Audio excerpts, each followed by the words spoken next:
भगवान बुद्ध की वाणी धम्मपद वक्क नंबर 8 गाथा नंबर 15 निर्वाणदर्शी का एक दिन का जीवन श्रेष्ठ है। किस्सा गौतमी की कथा स्थान जेठवन पेज 139। निर्वाणदर्शी का एक दिन का जीवन श्रेष्ठ है। किस्सा गौतमी की कथा स्थान जेतवन। साबित नगर में एक युवती थी, उसका नाम था गौतमी। वे शरीर से बहुत कृश थी, कमजोर थी। उसकी कृशता के कारण लोग उसे किस्सा गौतमी, कृषा गौतमी कहकर पुकारते थे। वह रूप की सलोनी थी, सुंदर थी। उसका विवाह एक संपन्न खानदान में हो गया। वह गर्भवती हुई। घर में कुलदीप आने वाला था। सभी खुश थे, प्रसन्न थे। गौतमी के मन में भी अपार खुशी थी।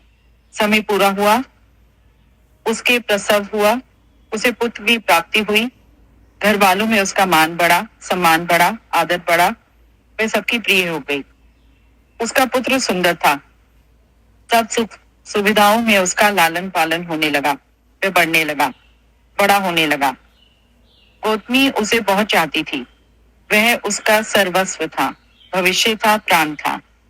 अकस्मात बालक को सांप डस गया। काल के शीतल स्पर्श से बच्चा बच नहीं सका और उसने अंतिम सांस ली। गौतमी का स्वप्न टूट गया। भविष्य अंधकार में जान पड़ा। वह फूट फूट कर रोने लगी, चित्कार करने लगी। वह विश्रित सी हो गई। उसने मरे हुए पुत्र को गोद में उठा लिया, चूमने लगी, दुलार करने लगी। वह ये सोचकर और विक्षिप्त हो गई कि उसके विक्षिप्त हो गई कि उसके बच्चे को लोग मसान ले जाएंगे, अग्नि को समर्पित करेंगे, सब कुछ राख हो जाएगा। उसका मन मान ही नहीं रहा था कि उसका बच्चा मर गया है। उसे आशा थी उसका बच्चा जिंदा हो जाएगा। कोई ना कोई तपस्वी साधु संत से जीवन दान दे देगा, संजीवनी दे देगा। वह बच्चे को गोद में उठाए इधर उधर घूमने लगी। सबसे संजीवनी मांगती, बच्चे के जीवन को पुनः लौटने का भीख मांगती। लोग उसकी हालत देखते, परंतु मृत की काया में प्राण संचारित करने का बल किसी में नहीं था। वे उसे पागल समझते। कोई उसे सच्चाई बताता कि बच्चा मर गया है, इसे मसान ले जा, तो वह और घबरा जाती, भाग खड़ी होती। शायद ये लोग इसका बच्चा छीन लेंगे और मसान ले जाएंगे। उसका विलाप बढ़ता जा रहा था। उसके दुख की कोई सीमा नहीं रह गई थी। किसी ने उसको कह दिया, ए गौतमी इधर आ। वह उधर दौड़ी, झट से बोली, आप दवा देंगे, औषधि देंगे, मेरे बच्चे को जिला देंगे, जिंदा कर देंगे होगा। पुरुष बोला, किस्सा बुद्ध के पास जा। वे तपाक से बोली, वहां क्या करूंगी? व्यक्ति का उत्तर था, वे कारुणिक है, महाकारुणिक हैं। तुम पर करुणा करेंगे, तुम्हारा बालक जी जाएगा। उसने भगवान का पता पूछा और चल दी उसी ओर। भगवान के समीप पहुंचते पहुंचते उसका विलाप बढ़ गया। वह धीर हो चुकी थी, फिर भी आशा की एक किरण उसे देख रही थी। भगवान अभय मुद्रा में थे। उसे देखकर बोले, देवी पुत्र मर गया है। वे बोली,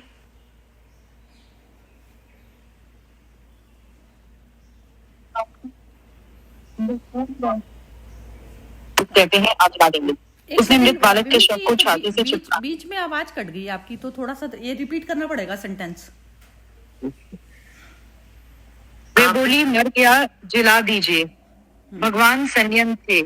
बोले, जिसने जन्म लिया है वे मरेगा ही। किस्सा गौतमी विलाप करने लगी, बोली, नहीं नहीं भगवान, इसे जिला दीजिए। आप भगवान हैं, लोग कहते हैं आप जिला देंगे। उसने मृत बालक के शव को छाती से चिपकाते हुए कहा।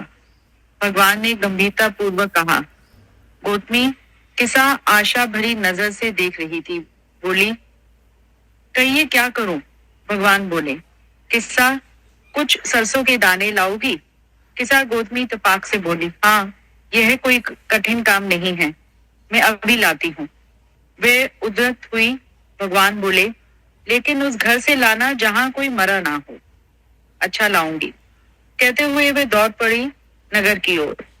वे अपने बच्चे के शव के साथ द्वार द्वार जाती थी और सरसों के दाने मांगती थी। कहती थी, एक मुट्ठी सरसों दे दो। लोग लेकर आते, उससे पूछते, क्या करोगी? वे बताती, मेरा लाल जीवित हो जाएगा। लेकिन कैसे? वे पूछती, आपके घर में कभी कोई मरा तो नहीं है? कोई कहता कल ही मरा है, कोई कहता महीने भर मरा है, कोई साल 6 महीने बताता, तो कोई कहता कौन सा ऐसा घर है जिसमें कभी कोई मरा ना हो। गोतमी उस घर से आगे निकल जाती। वह घर घर घूमी, द्वार द्वार गई। उसे सावित में कोई भी एक ऐसा घर नहीं मिला जहां कोई मरा नहीं था। उसे सरसों के दाने नहीं मिल सके। किस्सा गोतमी को ज्ञान हुआ। वह श्रोतापन हुई, उसके ज्ञान चक्षु खुल गए। उसने समझ लिया, जगत में सब मरते हैं, सब मरेंगे। शिशु भी मर गया। यह कोई नई बात नहीं है, अद्भुत घटन नहीं है। उसने शिशु को वन में छोड़ दिया। वैराग्य फूट पड़ा और जेतवन की ओर चल दी। जेतवन की ओर जाती हुई गोतमी धीर थी, गंभीर थी, शांत थी, मननशील मुद्रा में थी। भगवान ने उसे आते हुए देखा। वे स्थिर थे। किसा गोतमी ने आकर भगवान की वंदना की, अभिवादन किया। भगवान ने उससे पूछा, किसा सरसों लाई? उसका जवाब था, नहीं बनते। भगवान बोले, गोतमी, कुल का धर्म, ग्राम का धर्म, जनपद का धर्म, देश का धर्म, दोनों सहित समस्त लोक का धर्म एक ही है। वह है अनियता। वह बोल उठी, समझ गई भगवान, मैं समझ गई, और तथागत के चरणों में गिर पड़ी। वह भिक्षुनी बन गई और अहर्त पद को प्राप्त किया। भगवान ने उसको उपदेश दिया। बोले, हानि और लाभ का जो ज्ञान रखता हुआ 100 वर्ष तक जीवित रहता है, उसे हानि और लाभ को समझकर जीने वाले का एक दिन जीना ही उत्तम है। अमृत का स्थान निर्वाण है। उसको ना देखते हुए 100 वर्ष तक जीवित रहना निरर्थक है, पर अमृत के स्थान को देखते हुए एक दिन का जीवित रहना भी श्रेष्ठ है। ऐसा कहे भगवान ने ये गाथा कही। निर्वाण को ना देखने वाले के 100 वर्ष के जीवन से निर्वाण को देखने वाले का एक दिन का जीवन श्रेष्ठ है। हाँ जी, बहुत ही सुंदर है। वैसे तो ये मेरे को लगता है कि ये स्टोरी तो सबने ही याद होगी। तो चलिए, कौन बोलना शुरू करेगा? मोना, तुम बोलो।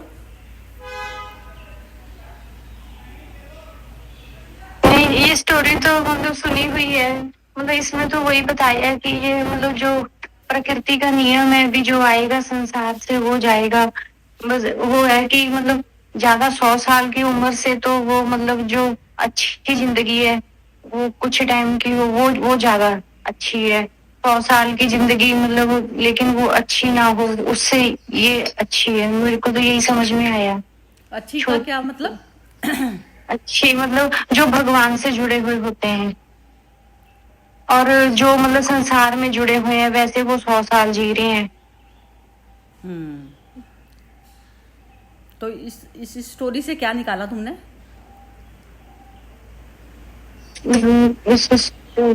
इसमें तो खैर मतलब ये इसके ऊपर तो नहीं अप्लाई होती, क्योंकि ये तो बच्चा था। मतलब नहीं समझ नहीं आया। क्या नहीं अप्लाई होती? क्या? यही मतलब जो मैंने अभी बोला ना कि मतलब जो भगवान से जुड़े हुए उनकी आयु चाहे कम हो, जो संसार में जुड़े हुए हैं उनकी आयु चाहे 100 साल हो, लेकिन ये इस पे नहीं अप्लाई होती, क्योंकि इसमें तो वो बच्चा था ना। मतलब बच्चे को तो क्या नहीं, बच्चे के लिए बोली भी नहीं गई है। मदर के ऊपर अप्लाई मदर के होती ऊपर है। अप्लाई, हाँ, मदर के लिए बोली गई है ये। अच्छा अच्छा। हाँ, मदर के लिए। जय श्री कृष्ण। हाँ, आप बोलना चाह रही हैं? एक मिनट नीलम जी, इसको दीपा को बता देते हैं। ये स्टोरी एक्चुअली सुनी तो सबने ही हुई होगी ना। दीपा, ये जो गौतमी की अच्छा चलो आप बता दो। नीलम जी आप बता दो, ऐसे करो। मैं को पूरा करने को। हाँ ठीक है, बोलो तो आप फिनिश कर। नहीं, मोना तो बोल चुकी। नीलम जी बोल दिया उसने। अच्छा, फिर मैं बोलूं? मैंने बोल दिया। हाँ, आप बोलो। इसमें यही बताया है कि संसार में बहुत पहले हम अच्छा जीवन सोचते हैं कि हम बहुत अच्छे दिखें, हम यंग हो जाएं, फिर हमारी शादी हो जाए, फिर हमारे बच्चे हो जाए, फिर हमारी अच्छी नौकरी लग जाए, ये सारा संसार जब जी लेते हैं, उसके बाद हमें ज्यादातर लोगों को ये समझ आता है कि संसार नश्वर है। पहले हम संसार की रूटीन चीजों में ही बिजी रहते हैं, पर बाद में हमें समझ आता है कि ये संसार जो जीवन है कितना नश्वर है, इसकी कुछ भी वैल्यू नहीं है। और जो सत्य के रास्ते पे आप चलो तो एक वर्ष भी सत्य के रास्ते पे चलो, वो 100 वर्ष के सुंदर सो कॉल जो दुनियादारी वाले 100 काल जीवन होता है 100 साल का, उससे वो बेटर है कि एक साल आप भगवान के रास्ते पे चलो। और एक ही लाइन में इसकी समरी ये आती है कि जो पैदा हुआ है वो जाएगा और जीवन नश्वर है, संसार की सभी चीजें नश्वर हैं, और उस प्रभु के ध्यान में रहे और उसी को ही समर्पण करते हुए जीवन जिए। जय श्री कृष्ण। हाँ जी, चलिए बढ़िया, आपने तो ब्रीफ कर दिया, बढ़िया। चलो अब कौन बोलेगा? इसमें आप बिमी जी से ही पूछते हैं। नहीं, हर्षा जी आप बताइए, चलिए आप बताइए आज पहले। ये जो लाइफ इज ट्रांजिटरी नो, अभी जो आया है जो आएगा वो जाएगा। राजा रंग कबीर, वो ना माटी कहे कुम्हार को, है ना। तो वो जो गीत है वो एकदम सही है कि जो आया है वो जाने वाला ही है। पर मृत्यु ऐसी चीज है, जब अपना करीब का किसका होता है ना, हम लोग कितने भी ट्राई करते हैं ना, जल्दी एक्सेप्ट नहीं कर सकते।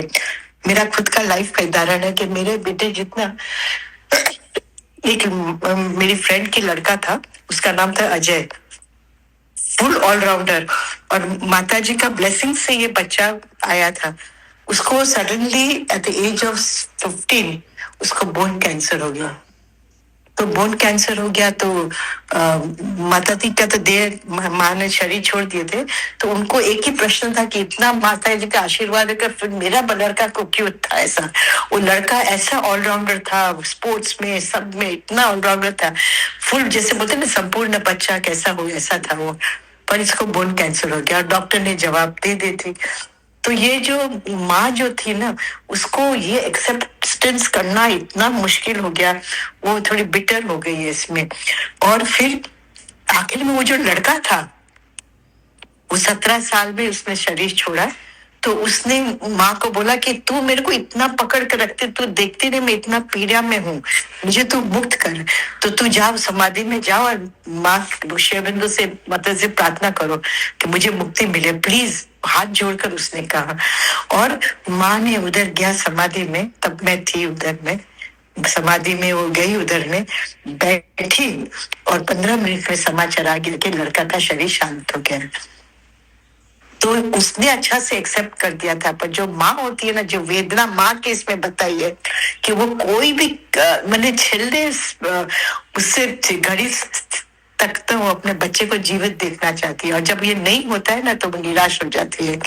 पर आस्ते आस्ते आस्ते आस्ते उनको को बहुत काउंसलिंग करना पड़ा, और उनको इतना मने के वापिस श्रद्धा डगमगा जाती। कितना भी आप गुरु के समर्पित हो, श्रद्धा थोड़ी डगमग जाती कि मेरे इतना मैं समर्पित, तो मेरा गुरु ने मेरा बच्चा को बचाया ना, क्यों उसका था।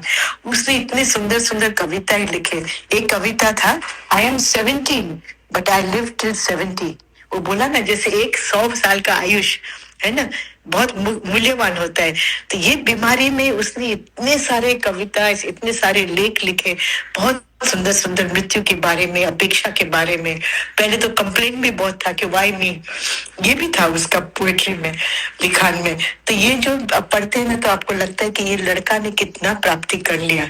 शायद ये उसका प्राप्ति का लिए वही जन्मा था, और फिर अभी आगे जाकर कुछ नया शरीर में उसको और उन्नति का छलांग मारेगा वो।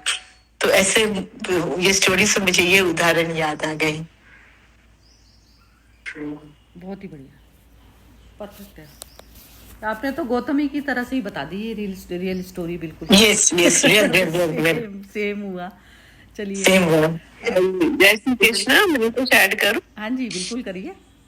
हाँ जी, ये माँ का जो दुख है ना वो बहुत ही भारी होता है। माँ क्या पिता दोनों का ही। कहते हैं ना सबसे बड़ा दुख होता है कि माता पिता के कंधे पर संतान की अर्थी जाना, बहुत ही बड़ा वो होता है। तो मुझे भी याद आ गया कि एक मिनट में दीजिए। हाँ, मुझे याद आया, भूल चुकी थी मैं तो, बिल्कुल भूल चुकी थी। ये जो मेरी बड़ी बिटिया है, इससे पहले मेरा एक बेटा हुआ था जो हॉस्पिटल में ही 4 दिन का सीवियर जॉन्डिस से उसकी डेथ हो गई। तो जब उसको लपेट के लेके जा रहे थे तो मुझे यही लग रहा था कि इसको पानी में डाल देंगे और इसको मच्छियां खाएंगी, मैं इसके शरीर को मच्छियां खाएंगी। और फिर मैं सोची कि मैंने एंटीनेटल प्रेगनेंसी में मैंने स्टीम्ड और बॉइल्ड फिश खाई थी, तो वही भगवान जी मुझे बदला ले रहे हैं, उसका हिसाब ले रहे हैं मुझसे। मैंने मच्छी को खाया, अब ये जो बच्चा हुआ है इसको मच्छी खाएंगी, तो हिसाब बराबर कर रहे हैं भगवान जी। बहुत ही बुरा लगा था। और फिर बाद में और दोनों बच्चे हो गए और उनके जीवन में बिजी हो गए, उनको लालन पालन में बिजी हो गए, तो भूल गए। पर बहुत ही दुख होता है अपनी संतान को अपने साथ सामने सामने जाते देख के, बहुत ही बुरा लगता है। माँ को भी लगता है, पिता बोलता नहीं है, माँ रोती है, माँ बोलती है, सबको एक्सप्रेस करती है, पर पिता का भी पिता ही होता है, पिता का भी हृदय होता है, उसको भी बुरा लगता है। जय श्री कृष्ण। ये तो वो अपने शास्त्रों में भी बोला गया है ना कि बाहर या कहते हैं पत्नी तो एक दिन रोती है, भाई बहन 13 दिन रोते हैं, और माँ जो रोती है वो पूरा जन्म जन्म रोती है। तो वो तो चीज़ जो है ना, ये एक्चुअली ये जो मदर के थ्रू जो आया है ना, तो वो कहीं ना कहीं वो ना आसक्ति का तार तो होता ही है, तो तभी तो मदर करके होता है ना जन्म ऐसे। तो ये जो चीज़ों को ना, जब तक हम अपने आप को रियल को नहीं जानते ना, तो ये सब तो प्रॉब्लम आएंगी। बस वो यही होती है, बार बार एक्सेप्टेंस हर मोमेंट पे ना, बार बार अपने आप को याद करके जन्म मृत्यु से परे वाली स्टेज शिवत्व में जाकर ही सिर्फ शांति मिलेगी, अदरवाइज मिलेगी ही नहीं। तो जैसे जो अटैचमेंट के भी जो धागे होते हैं ना हमारे, जो इन्होंने भी स्टोरी बताई कि वो मदर ने एक्सेप्ट करा तो वो उसके प्राण निकल गए। तो जैसे एक अटैच होता है ना, ये हृदय से अटैच है, हमारा हृदय के सूक्ष्म धागों से पिरा हुआ है ये संसार टोटल। तो वो धागे बनाना और फिर वो धागों को से मुक्त करना, तो ये सिर्फ जागृति में ही हो सकता है ना पॉसिबल। तो ये इसी चीज़ के लिए तो पढ़ रहे हैं हम लोग भी, ये जो ज्ञान पढ़ रहे हैं। तो आप देखिएगा कि ये जैसे जो ज्ञान भी ना, वो मनुष्य ऐसा जाएगा कि ये ऐसा होता है कि जैसे आगे भी परिस्थितियाँ कैसे होने वाली है, तो आपकी जो मन की जो दशा है ना, ये एक्चुअली चलता तो अहंकार का तो रोल कहीं चलेगा ही नहीं। मेरे को अपने स्वयं को मुक्त होना है। स्वयं की मुक्ति के लिए या इवोल्यूशन की तरफ पे, इवोल्यूशन मतलब जब तक मेरे में से ब्रह्म नहीं जन्मता, तो तब तक तो मेरी ये चल रही है ना जर्नी। तो जर्नी चलते हुए में तो दुख सुख सब कुछ आएंगे। जैसे एक पेड़ जब तक फूल नहीं पैदा करता तो वो कितनी प्रॉब्लम से गुजर रहा होता है। तो ये भी हमारा भी जो है ना, ये जैसे जूस निकलने वाली स्टेज है, अभी प्योर जूस में हम अभी निकला नहीं है। तो ये दुख सुख बस उसी तरीके से ही लेना पड़ेगा उस चीज़ को। कितना भी कह लो, वैसे तो ज्ञान क्या है, 1 सेकंड में फेल होता है। अभी जैसे अपने यहाँ तो लाइव एग्जाम्पल अभी भी चल रहा है, ऐसा नहीं। यही है बस, समझ जितनी जल्दी आप कर लोगे तो, क्योंकि मुक्त तो पहले वाली ही मुक्त स्टेज पे बैठ के ही शांति मिलेगी, अदरवाइज तो मिलेगी नहीं। तो संसारिक जो अटैचमेंट है सबसे, भाई से, बहन से, हस्बैंड से, बच्चों से, तो वो सब चीज़ें तो अपने सेल्फ रियलाइजेशन के बिना बात नहीं बनती। तो वो ना 3 सत्य बताए ना, 3 सत्य इस तरीके से होता है ना, जैसे एक तो जैसे आत्मा के पटल पर, आत्मा के उस पर जो आत्मा समझ लीजिए वो है कर्टेन है, उसके ऊपर तरह तरह के दृश्य बन रहे हैं। जो अलग अलग जगत है, तो अलग अलग जगत, उसकी आंख वैसी ही होती है जैसी जिसकी बॉडी होती है, तो उसको उतनी अनुभूति होती है। तो ये तो हो गया पहला सत्य है। और दूसरा सत्य हो गया विष्णु का सत्य, जो स्वप्न जगत होता है। जो दूसरा सत्य है जिसमें हमारी चेतना जो है उस वाले लेवल पर नहीं होती, वो चेतना से हम कुछ भी परसीव नहीं कर रहे होते, लेकिन फिर भी हमें स्वप्न जगत की अनुभूति पूरी तरह से होती है। और तीसरा होता है शिव का गहरी नींद वाला सत्य है, और चौथा होता है जो पूर्ण सत्य है। पूर्ण सत्य में जो है सारा कुछ ही आकार निराकार सब कुछ खत्म, टोटल वाली जो स्टेज होती है। तो ये बस मनुष्य योनि में वहाँ तक जाना पड़ता है हमें, मनुष्य योनि में पॉसिबल है। तो बार बार रियलाइजेशन जो हम करते हैं ना, तो आत्मा बल से ये सब चीज़ों को, जो जितने भी अटैचमेंट चीज़ें होती हैं ना, ये काट सकते हो अपने स्वयं के स्वरूप से। प्रेम स्वयं के, अब जैसे ये था हर्षा जी यहाँ दिल्ली में आती थी ना, तो ये अपना बार बार उसका बोलती थी कि ये जो इनका पोता है तो उसके वो उसके बारे में बोलती थी कि उसके लिए मेरे ये रहती है ये चीज़, मतलब उसके लिए प्रेयर रहती है या उसके लिए वाइब्रेशन मेरी रहती हैं ये सब चीज़ें। तो वो भी क्या है कि जैसे हम अपनी ही शांति के लिए करते हैं, तो वो ना भगवान कृष्ण ने उसमें बोल दिया स्वधर्म वाली। तो स्वधर्म बार बार ये होता है कि जैसे मुझे कभी करके शांति मिल रही है, कभी कैसे मिल रही है, तो वो जो मेरा जो स्वधर्म है वो सिर्फ मुझे ही पता है, बाकी किसी को नहीं पता। तो वो मैं शांति वाली जो स्टेज को क्रेव कर रही हूँ बार बार कि मैं उसमें किसी तरह चली जाऊँ, मैं भूल जाऊँ इसको सब चीज़ों को। तो अब भूलने का तो कर रहे हैं, लेकिन हम वो जो है रूट हम गलत ले रहे हैं, बार बार उसी चीज़ को पकड़े बैठे हैं, जो चीज़ हमें परेशान करी है माइंड से, उसी चीज़ को पकड़े बैठे हैं। तो ये एक तो भुलावा ऐसा होता है कि हमने अपने माइंड को दूसरी जगह लगा दिया, ये होता है एक चीज़ से दूसरी जगह ट्रांसफ़र कर दिया। और एक होता है कि रियलाइजेशन पे चले जाओ, आप अपने स्वरूप पे चले जाओ, वो जिसमें निर्वाण षटकम जो हर्षा जी ने कल बताया था। तो निर्वाण षटकम पर जाकर जो है आप अल्टीमेट शिव में जो है स्थापित हो जाते हो। तो बस वही है चेतना में कुछ भी पदार्थ जगत बचे ना। तो यही है, मतलब चलो मैं तो बस हो गया बस मेरा। चलिए ठीक है, अब बोलते हैं हम। ये विमी बोलोगे आप या कौन पहले? अनामी का, हाँ विमी आप बोलो, चलो आप बोलो। हाँ जी। हाँ नहीं, मतलब ये जो पूरी कहानी है, और जो हर्षा जी ने कहा और जो नीलम जी ने कहा, वही है। मतलब मैं तो जब कहानी पढ़ी थी वो ऐसे लग रहा था कि मतलब वही what we as a family are going through, वही थोड़ा सा डर कि आगे क्या होगा, कैसे होगा, वो सब कुछ है डर। उससे बाहर पता नहीं अब कैसे, जब जैसे जैसे धीरे धीरे शायद निकलेंगे।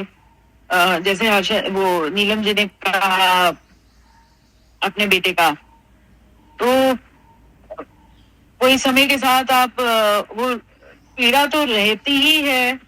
अब उसमें मुझे समझ नहीं आता कि मतलब अब हम ह्यूमंस हैं, वो रहेगा। अब जैसे कोई नीलम जी ने अपने बेटे का कहा, ऐसे मेरी सिस्टर, छोटी एक सिस्टर थी, वो उसका 4 साल में शी पास्ड अवे।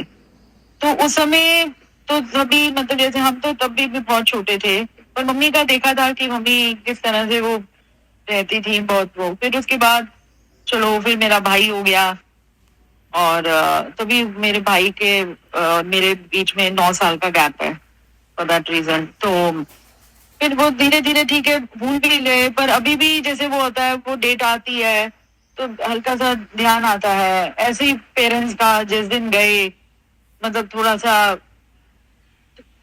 होते हैं, पर धीरे धीरे वो शायद समय वो कर देता है।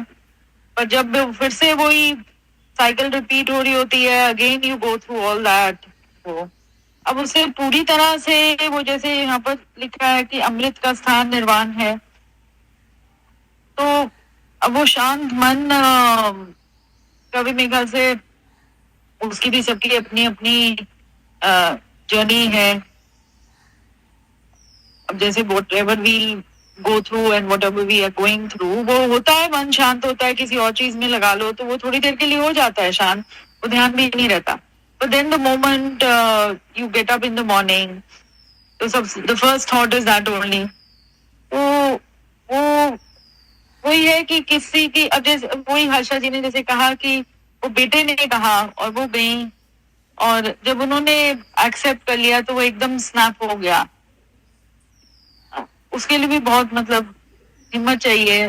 और मुझे लगता है कि अभी भी शायद वो मदर उस समय होने के बाद भी वो अभी तक भी रहती होंगी विचलित, पता नहीं। 100%, हाँ 100% मतलब अभी नीलम जी का नहीं देखा था। नीलम जी का भी तो यही था ना, भर गया ना, जी भर जाता है उस चीज से, होता है ये चीज। लगता है कि जितना भी हम ये ठीक है पढ़ते हैं, ये सारी स्टोरीज हमें एट ईज में और जैसे ना वो बिल्कुल खाली करने हैं, ये सारी स्टोरी जैसे इंस्पायर जरूर करती हैं। और शायद हम जब ये पढ़ते हैं तो वो हमारा process of coming to that शांत लेवल शायद थोड़ा जैसे ना उसमें गति आ जाए, उसमें हमें हेल्प करे। बट होगा तो है ही, मतलब आई थिंक कि चाहे जितना भी पढ़ लो, जितना भी मन को समझा लो, वो होगा, क्योंकि वो रिश्ते तो हैं, बंधन तो हैं जो हम बंधनों में हैं। तो हाँ, लेकिन ये होना भी चाहिए, मेरे को ऐसा लगता है कि ये ना, ये पता क्या होता है, जैसे मैंने अपने उसमें जो जो लोग हमारी लाइफ से गए, तो उसमें ना मैंने ये भी चीज नोट करी अपने साथ में कि जैसे ये जो मन की जो अवस्था, जो इस तरीके की जो बेचैनी होती है ना, वो हमसे कर्म भी करवाती है। क्योंकि नहीं तो हमारे अंदर ना सेवा भाव ही उत्पन्न नहीं होएगा। यदि हम हार्ड पत्थर की तरह से ही रह जाएंगे तो वो जो हमारे अंदर जो हम जो प्यार जो देते हैं ना, देते हैं, और उसमें करने की भावना हमारे अंदर जो उत्पन्न होती है, तो क्योंकि जब तक शरीर है, जब तक उसमें प्राण है, तो तब तक लास्ट मोमेंट तक एफर्ट भी करना ही चाहिए। तो वो एफर्ट करने का बल आता ही उससे है हमें, अदरवाइज नहीं आएगा बल। अभी बुद्धत्व पे तो शामिल नहीं हुए कि बुद्ध की तो करुणा ऐसा है, सब पर बहरी है उनकी, सब पर बहरी है, हर जीव के साथ में वो ऐसा ही करते हैं, लेकिन वो अपने आप को परेशान नहीं करते, वो वैसी अवस्था होती है उनकी।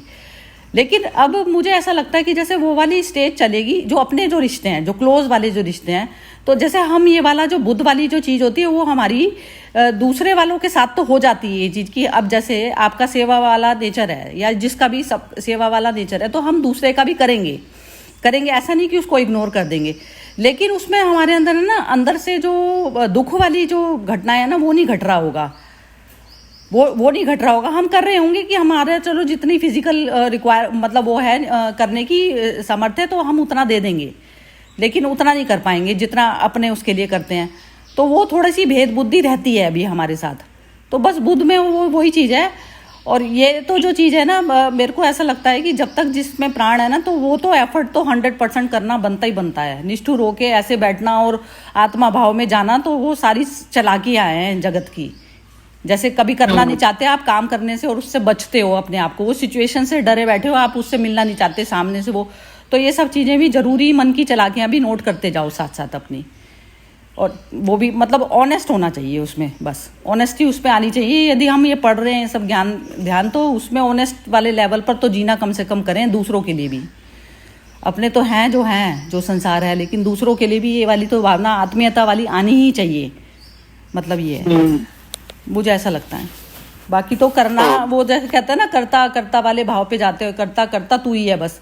तो जो आपने जो कल लिखा था ना, बहुत ही बढ़िया लिखा था आपने, वो जो गाने के साथ में लिखा था ना मिमी आपने, वो बहुत ही बढ़िया लिखा था, मैं हूँ सब कुछ। तो वो वाली स्टेज तो आनी ही चाहिए, तभी आप उसमें बुद्धों के श्रेणी में आओगे। नहीं तो पत्थर का तो कोई भी वो नहीं है। वो तो फिर रोबोटिक वाला जो वर्ल्ड जो चल जा रहा है, और जो जिस तरफ पर चल रहा है, चली गई वो तो सब। चलिए अनामिका जी आप बोलिए अब। नहीं दीपा आप बोल दो, फिर आप निकल जाती हो। दीपा आप बोलो, समझ में आई हो तो स्टोरी। दीपा नहीं, चलो ठीक है, अनामिका जी आप बोलिए। नहीं सही लास्ट से बोलने जैसा मतलब कभी नहीं बोल दिया है।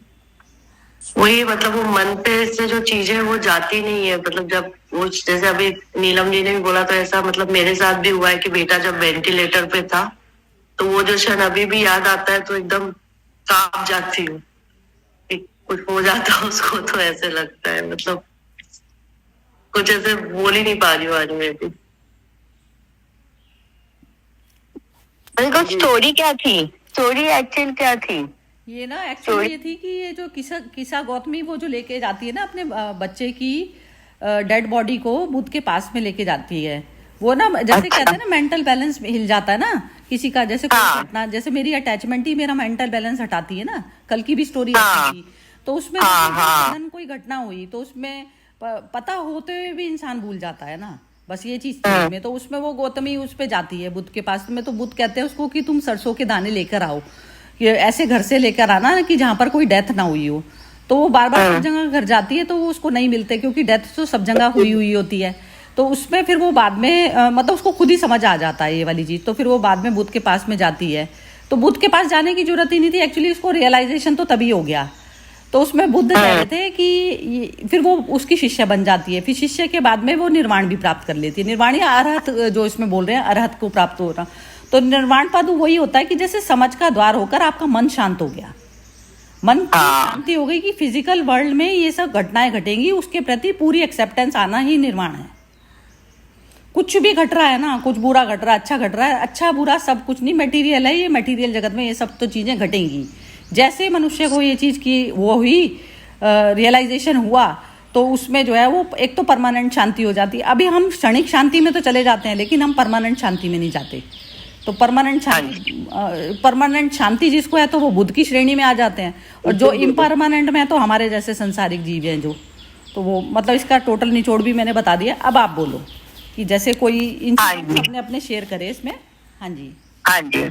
अच्छा, जैसे मेरे को ऐसे लगता है कि अब जैसे उसने मृत्यु के बारे में बोला, तो वो बात सही है कि अपना कोई भी ऐसे जाता है तो लगता ही है, जैसे बहुत ही रॉ फील होता है। जैसे मैं मतलब मेरी मदर भी जैसे अभी पास हो गई, काफी मतलब, तो पर मुझे ऐसे लगता है कि मृत्यु तो इंसान को, जैसे हम जिंदगी में इतने दुख झेलते ही है। कभी कोई मैंने देखा है कि कोई पैसे से, कोई कभी कोई बच्चे से, कोई मतलब कुछ ना कुछ तो होता ही है। कोई रिश्तेदारों से परेशान है, या कोई मतलब बच्चा, मतलब कुछ भी हो सकता है। तो भी और परेशान में इतनी सारी लाइफ बीत जाती है क्योंकि हम उसको इम्पोर्टेंस देते हैं। तो मगर यही है कि इंसान जब ये सोचे कि भाई मृत्यु एक अटल सत्य है, और उससे पहले ही उसको छोड़ दे अटैचमेंट को। तो इसीलिए मतलब जैसे आर्ट ऑफ लिविंग करते हैं ना, उसमें पहले ही वो है कि फर्स्ट वो 5 पॉइंट्स है, उसमें पहला पॉइंट ही accept people as they are. Accept मतलब अगर आप, तभी हम एक्सेप्ट करेंगे जब हमें भी पता होगा कि हम यहाँ थोड़ी देर के लिए ही है इस संसार में। मतलब वो तो चले गए, हम भी थोड़ी देर के लिए है। इंसान अपनी मृत्यु का तो कोई नहीं सोचता ना। तो ये वाली बात है, अब मुझे ऐसे लगता है। वो मृत्यु को करके नहीं, ये भी ना एक्सेप्टेंस, जैसे अब इसमें पूरी तरह से जाओ एक्सेप्टेंस। जैसे अब हमें कई एक पेड़ पौधों के लिए तो पूरी एक्सेप्टेंस होती है, वो खड़ा है तो खड़ा ही रहेगा ना, वो बैठेगा नहीं ना। वो पत्ती जिसकी जिस टाइम में झड़ रही है वो उस टाइम ही झड़ेगी, सब कुछ चलेगा। तो प्राकृतिक सब चीज़ें ऐसी चलती हैं। तो ना जैसे जिस मनुष्य में बोध नहीं होता ना, जिसकी चेतना इतनी परिपक्व वाली स्टेज की नहीं है, तो हम ना उसको ऐसा करके नहीं करा जा सकता कि हम कह दें कि उसके अंदर, हम जब तक चैतन्य लेवल पर नहीं आए ना, तो उसमें चेंज करने की उसको संभावना नहीं है कुछ भी। अभी उसकी प्रकृति से अटैच है वो, मतलब प्रकृति में से जन्म नहीं हुआ उसका चेतना का। तो चैतन्य लेवल पर जब तक मनुष्य आया नहीं ना, हल्की, अब क्या है हमारी ना अर्ध जागृत वाली चेतना चल रही है। हम कभी तो सोए हुए होते हैं, कभी सोए मतलब दूसरे लोगों के लिए सोए हुए हो जाते हैं, और अपने लोगों के लिए जागे हुए से हो जाते हैं। सारी वो जो संवेदनशीलता है ना, उमड़ उमड़ के जो आती है हमारी, उनके लिए आती हैं। तो हम अर्ध जागृत वाली स्टेट में आते हैं। तो अब अर्ध जागृत से पूर्ण वाली स्टेज में जाने के लिए एफर्ट करना पड़ता है। तो उसमें जैसे मेरी प्रकृति बहुत ज़्यादा आलस वाली है, तो उसमें मैं ये समझूं कि मेरी जो प्रकृति है, जैसे मेरी इसमें हम ना एक्सेप्टेंस, जैसे कोई दूसरी योनियां हैं तो उसमें तो हम एक्सेप्ट कर लेते हैं, ये तो ये पशु है तो ये ऐसी प्रकृति का है, गाय है तो ये ऐसी हिंसक वैसी है, सीधी प्रकृति की है, ये हिंसक प्रकृति का है। लेकिन हम मनुष्यों में नहीं एक्सेप्ट कर पाते ऐसे लोगों को।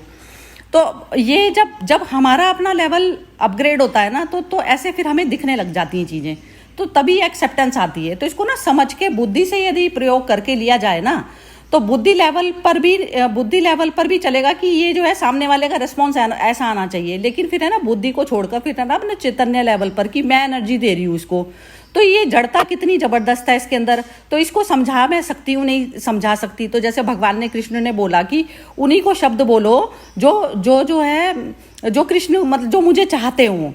तो अब कोई मनुष्य अपने अंदर सुधार चाह रहा है तो उसको बोल रहे हो, तो उस पर तो एकदम वो पानी की तरह से निर्मल कर देगा उसको शब्द को। लेकिन अब वो जो एक जड़ प्रकृति अपने पकड़े बैठा है तो उसको नहीं करेगा निर्मल। तो ऐसा करके जब मनुष्य ऐसे उस पर जीता है तो तब एक्सेप्टेंस बढ़ती है उसकी। अदरवाइज आप कहो कि उसको उसकी बुराई को भी एक्सेप्ट कर लो, ना ना, उससे तो बचना आना चाहिए आपको। यदि आप चेतन वाले लेवल पर चल रहे हो ना, तो क्या है, ये यात्रा जैसे अंधेरी वाली चीज़ है ना, तो अंधेरे में आप तो रोशनी हो ना, तो उसमें जो है अंधेरा जहाँ जहाँ भी आ रहा है ना, तो अंधेरे को तो आपको छोड़ना पड़ेगा। कोई मनुष्य है, नहीं समझ आ रही नहीं है, तो उससे रास्ता अपना किनारा करना पड़ेगा। तो ये है, तो ये समझ जैसे जैसे जैसे जैसे ग्रो करती चली जाएगी और उस प्रकार से हम एक्सेप्ट कर लेंगे। और जितना जल्दी सामने के स्वभाव को मनुष्य एक्सेप्ट कर लेता है, उतना वो इस संसार की यात्रा को बहुत अच्छे से जीता है। ये जल्दी से जल्दी आ जाएगी तो हम एंजॉय कर पाएंगे पूरे वर्ल्ड को। हाँ जी, बिम्बी जी बोलना चाह रहे, बोलो बिम्बी जी। हाँ जी, हाँ, नहीं, मुझे बस इस स्टोरी में जैसे जबकि वो मौत का लेके, किसी के मरने का लेके समझाया गया है, शांत मन की स्थिति तक पहुंचने के लिए, तो उसमें वही है, पर हर स्थिति में वही है कि यदि आप एक में वही जो हम एक्सेप्टेंस की बात कर रहे हैं, एक्सेप्ट कर लिया कि कोई क्षण आया है, मेरे जीवन में सुख आया है या मेरे जीवन में दुख आया है, वो वही क्षण भंगुर है, वो थोड़े समय के लिए रहेगा। जितनी जल्दी हम उस चीज को एक्सेप्ट कर लें कि ये जो समय है इसकी भी मौत होगी और फिर दूसरा समय आएगा, तो चाहे वो खुशी का है क्षण या गम का क्षण है, तो ये एक्सेप्ट कर लें तो शायद वो जो विचलित मन रहता है और हम उसको एक बर्डन को कैरी करते रहते हैं, वो उस बर्डन को उतारने में आसानी हो जाए। तो सिर्फ मौत मतलब ये यहाँ पर तो फिजिकल शरीर के मौत को एग्जाम्पल दे के समझाया गया है, पर जो मूल मुझे लग रहा है कि वो अर्थ यही समझाना चाह रहे हैं कि acceptance of what is there, जो जन्मा है वो उसकी मृत्यु होएगी, चाहे वो शरीर है, चाहे वो कोई सिचुएशन है जिससे तुम पास हो रहे हो, तो उसको एक्सेप्ट कर लो तो तुम्हारा मतलब वही शांत मन में पहुंच जाओ। हाँ, हल्कापन आ जाएगा। हल्कापन में रहोगे ना, तो हल्केपन में जैसे वो होता है ना, मैं चिंता भी किसी की कितनी लूंगी, बाकी एक्चुअली ना जब तक ये बॉडी है ना, तो यही ले रही होती है बोझ, सारा माइंड ले रहा होता है ना हमारा बोझ, और अटैचमेंट ली हुई होती है। तो ये अटैचमेंट के जब तक धागे होते हैं ना हमारे, तो उसी में बुरा अच्छा ये सब चीजें भी, सारी चीजें जनरेटिव वहीं से होता है सारा। तो उसमें बस नहीं, वैसे भी सोचो ना कि जो आपके साथ घटा है, मतलब नॉट विद मृत्यु ऑफ शरीर की मृत्यु नहीं, वैसे भी कभी कभी घर में ही कोई ऐसी सिचुएशंस होती हैं, लड़ाई हो गई किसी बात पर, तो तुम्हें मैं हो गई, अब उसको या तो आप उसको पकड़े रखो और उसके ऊपर वो बार बार ब्रूट, खुद भी ब्रूट करते रहो और फिर तुम अपना फाउल मूड लेके घर में घूमते रहो, तो आप वो नेगेटिविटी ही स्प्रेड कर रहे हो। तो इससे जब बेटर है कि उस चीज को भूल जाओ कि ठीक है, उस समय जो तुमने बोल दिया उस क्षण में और दूसरे ने भी बोल दिया, वो हो गया खत्म, अब नया चैप्टर शुरू करो। नहीं तो जैसे वही अब कोविड का एग्जाम्पल, अब कोविड आया, यदि उस समय ऐसे लगा कि जिंदगी ही खत्म हो गई और सब कुछ अब तो ऐसे, पर देन वही जैसे कि आपदा में से बाहर हम निकल ही आए, क्योंकि हमने उसको इन द मोमेंट एक्सेप्ट कर लिया कि अभी ऐसी सिचुएशन है, बस वही है कि live in the moment and then shut it and move to the next. वही एक है शांत रहने का और बर्डन को चेतना वाले लेवल पर ना, जैसे ये चीज पता चल जाए, माइंड को एनर्जी भी मैं ही दे रही हूँ, मैं तो जैसे कॉन्शियस वाला लेवल इतना ऊपर हो जाता है कि उस पे जो ये मूर्खताएं होती है ना, संसार की मूर्खताएं, मतलब उसको ये कहा जाएगा, जैसे कोई चीज बाहर फिजिकल बॉडी पे घट रही है, कुछ उसके डर को ले लेके बैठ जाते हैं लोग, जैसे उसके डर को ले लेके बैठ जाते हैं, और वो कुछ जरूरी नहीं है, और वो उनके डर से मैनिफेस्ट होती है फिर वो चीज, क्योंकि उसको एनर्जी देते चले जाते हैं हम, थॉट को इतनी एनर्जी देते चले जाते हैं, उसको रियल में मैनिफेस्ट कर लेते हैं फिर मतलब ये कार्यक्रम चलता है और वो मेरी एनर्जी से हो रहा है, ये चीज नहीं पता चल रही है अभी तक भी। ये जिस समय पता चल जाएगी ना, तो बस आप समझ लो मुक्त वाली स्टेज में ही आ जाओगे आप। जैसे कौन से थॉट को दे रही हूँ मैं पानी, उसी चीज को देती चली जा रही हूँ, तो उसमें तो निकलेगा ना, पेड़ पौधे सारे निकलेंगे उसमें से, तो ये चीज नहीं पता चलती।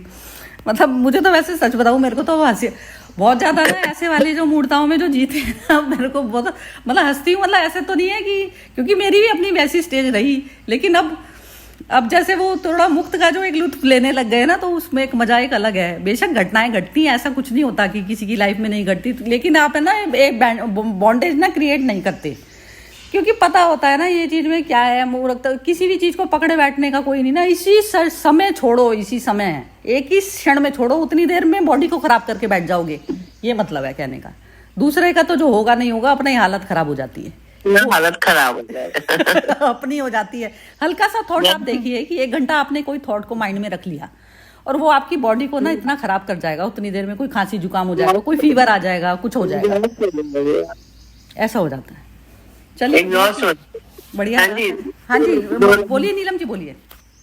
हाँ, अब ये सारा जो हर रोज हम कर रहे हैं, मेरे को तो इस एंड में मैं सारी स्टोरी को डिस्कस करके, सोच के, मनन करके ये पूछती हूँ कि अब हमारा जितना जीवन बचा है उसको सत्य के रास्ते पे, सत्य का भान करते हुए जिए, ताकि हमारा मुक्ति मिले इस शरीर जन्म मरण के आने जाने। अब ध्यान जो है वो सारा इसी सत्य की तरफ रहना चाहिए कि जो हमारे आसपास जो है वो नश्वर, पल पल पल पल प्रेजेंट में जियो और इसको नश्वर समझिए, और उसको नश्वर समझ के अगर आप चलोगे तो आपको ना दुख होगा ना सुख होगा। आगे का जीवन जो है ना, मेरे लिए ये लेसन है कि जितनी बची है उसको अवेयर होके और प्रेजेंट में रह के जिए, और पास्ट को भूल जाए, फ्यूचर को इमेजिन नहीं करें।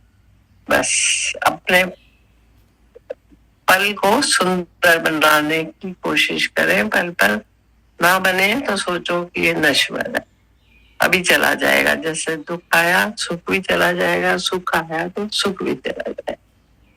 पल पल प्रेजेंट में जी के सत्य को याद करते हुए जीना। जय श्री कृष्ण।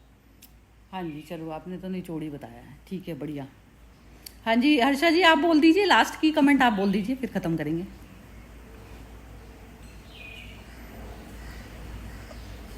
अनम्यूट करके बोलिए हर्षा जी।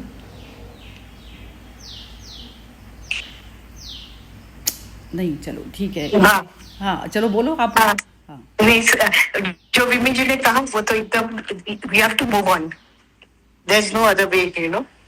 और मैंने तो कई देखे यंग डेथ्स भी देख ली है, तो मुझे तो ख्याल आता है कि जो माँ की जो वेदना होती है ना, या फैमिली की वेदना होती है ना, उसमें बहुत ही मैंने कि करुणादायक होती है। पर जैसे सत्संग का बल होता है, तो एक तो है एक्सेप्टेंस आ जाती है, बहुत इजीली आ जाती है, क्योंकि हम समझ जाते हैं। और शिवानी का अभी परसों ही मैंने कोइंसिडेंटली यही देखे वीडियो, आज हमने ये सुने, परसों मैंने ये सुने थे कि शिवानी बोली कि उसकी एक आती है उसके सेंटर में गुड़गांव में, तो बोले कि वो बच्चे को स्कूल बस से पिकअप करने गई थी माँ, और कुछ कारण से वो जो बच्चा आ रहा था माँ के पास में, और उसकी तो गाड़ी थी, तो बस ने रिवर्स में उसको उड़ा दिया, एकदम टकरा दिया। उसका सामने उसके बेटे की मौत हो गई। तो वो शिवानी बोले कि जब वो सेंटर में आई थी, तो उसने खुद ही, माँ ने उसको उसका गाड़ी में बच्चे को लेकर हॉस्पिटल गई। हॉस्पिटल में गए तो थोड़ा ही सांस बचा था, और बच्चा वहीं माँ का सामने ही हॉस्पिटल में दम तोड़ दिया। तो डॉक्टर ने बोला कि इसकी माँ कौन है? तो बोलते मैं इसकी माँ हूँ। तो बोला आप इसकी माँ है? 10 साल का बच्चा, इतना पढ़ने में होशियार, इतना होनहार बच्चा। तो बोले कि हाँ मैं इसकी माँ हूँ। तो बोलते आप कुछ चला कर लेकर आए और इतनी आप स्थिरता में है। तो बोलते एक चीज मुझे समझ में आ गया है कि सोल अपनी जर्नी लेकर आती है, और मैं अभी ज्ञान में हूँ। तो उसने बाबा का, ब्रह्म कुमारी का ज्ञान दिया, शिवानी की बात की, तो बोला जन्म और मरण किसके हाथ में? ये दोनों चीज मेरे हाथ में है ही नहीं। जो वरदान करके आता है वो भगवान का ही है, और वरदान भगवान ही ले जाता है वापस। तो उन्होंने कहा कि आपको मैं बहुत, मैंने ये ज्ञान को धन्य देता हूँ और आपको भी धन्य देता हूँ। तो बोलते नहीं, ये आत्मा जो है अभी इसकी मैं ऑनवर्ड जर्नी कर ले, उसको इतना शुभ वाइब्रेशंस देकर जाती हूँ कि तुम जिधर भी जन्म ले, तेरा जन्म सार्थक हो। जो परिवार में तुम जन्म ले, तो वो जन्म भी आपका अंदर की जो विकास है उसको आगे बढ़ाओ। यही मेरी प्रार्थना है। So I'm meditating for his onward journey and a peaceful journey towards the good which he's come to do in this world. ये शिवानी का ये स्टोरी था, तो मुझे परसों ही आई ये स्टोरी, और देखिए कैसे यूनिवर्स लिंक करता है। तो मैंने सोचा कि यही तो है ज्ञान के बल। देखो वैसे ना इसमें ना जैसे ये चीज होती है, ये तो चलो मृत्यु वगैरह की तो बात हो गई, लेकिन है ना एक्सेप्टेंस ना जैसे ऐसे होता है कि हम जिनको हमने अवतार कहा, भगवान कृष्ण उसके राज में गए उसको बताने, तो उसमें ये होता था कि जैसे हम समझते हैं जैसे कोई चमत्कारिक कोई वो चीज़ें वो कर देंगे। अब कितना बुरा व्यवहार उसने दुर्योधन ने किया, तो उस टाइम में शांत बने रहे कि इस समय मुझे जो है गुस्सा करना नहीं बनता, क्योंकि वो राजदूत बनकर गए थे। तो अब उसने राजदूत वाली मर्यादा को भी पार कर लिया था दुर्योधन ने। फिर उसको भी जो है एक मेंटल बैलेंस पूरा बनाए हुए जो है उसको कहा कि जो है 5 गाँव पे हम एक्सेप्ट कर लेंगे, तो 5 गाँव ही दे दो। तो वो सब चीज़ें इतनी अंत तक कर ली। फिर अंत वाला ऐसा था ना कि जब उसने सुई की नोक के बराबर भी करा। तो चमत्कार जीवन में कभी चमत्कार होता ही नहीं है, बस अपने अंदर से परमात्मा को जन्माना पड़ता है कि आप चैतन्य लेवल पर जितना जितना आएंगे तो उतना जो ये बॉन्डेजेस जो भी है ना, आप देखते हुए में भी जैसे एक किसी की प्रकृति अच्छी है, सत्व वाले गुण से जो संचालित है मनुष्य, तो वो क्या कहेगा कि मैं अपने बच्चे को तो दे ही रहा हूँ, लेकिन दूसरे का जो बच्चा है वो भी तो है ना ऐसा। तो ऐसी प्रकृति वाला जीव जो है दूसरों का भी करके चलेगा। वो कहेगा नहीं थोड़ा सा इसको कम दे दूंगा, थोड़ा सा उसको उसके साथ भी शेयर। तो ये हर वक्त जो है इस बैलेंस पे हमें आना पड़ेगा। बार बार सत्व वाले बैलेंस में अपना सत्व बढ़ाएं, और सत्व के बाद में सत्व को भी छोड़ें, फिर उसमें मुक्त वाले स्टेज में जाएं जहां पर कृष्ण थे। तो महाभारत में पूरा एंड तक में जो बुराई का जो बीज था, बीज तक को खत्म कर दिया। छुप गया था सरोवर में जाकर दुर्योधन, फिर उसको वहां से भी निकाल कर खत्म करा कि ये बीज भी होगा तो इससे पूरे फिर मानवता खराब हो जाएगी सारी। तो उस बीज को भी खत्म करा फिर, तो वो मुक्त पुरुष कर पाता है बस। तो ये जीवन में रहते हुए में मुक्त वाले स्टेज पर रहकर आप यदि कर्म करेंगे तो सबसे बेस्ट कर्म होगा वो चीज़, क्योंकि हम स्वयं हैं कर्ता पुरुष। अभी हम कर रहे हैं कर्ता पुरुष, तब कर्ता पुरुष में स्थापित होता है जब वो अकर्ता में बैठ जाता है। अकर्ता मतलब उसको लेना देना नहीं, कर्म मेरी प्रकृति है, कर्म मैं नहीं हूँ, वहाँ तक जाना पड़ेगा। चलिए बस अभी तो मतलब कृष्ण जैसे बोल दिया। बाकी सैटरडे अब उनका होगा सेशन, कल तो ऑफ है। चलिए फिर मिलेंगे सैटरडे।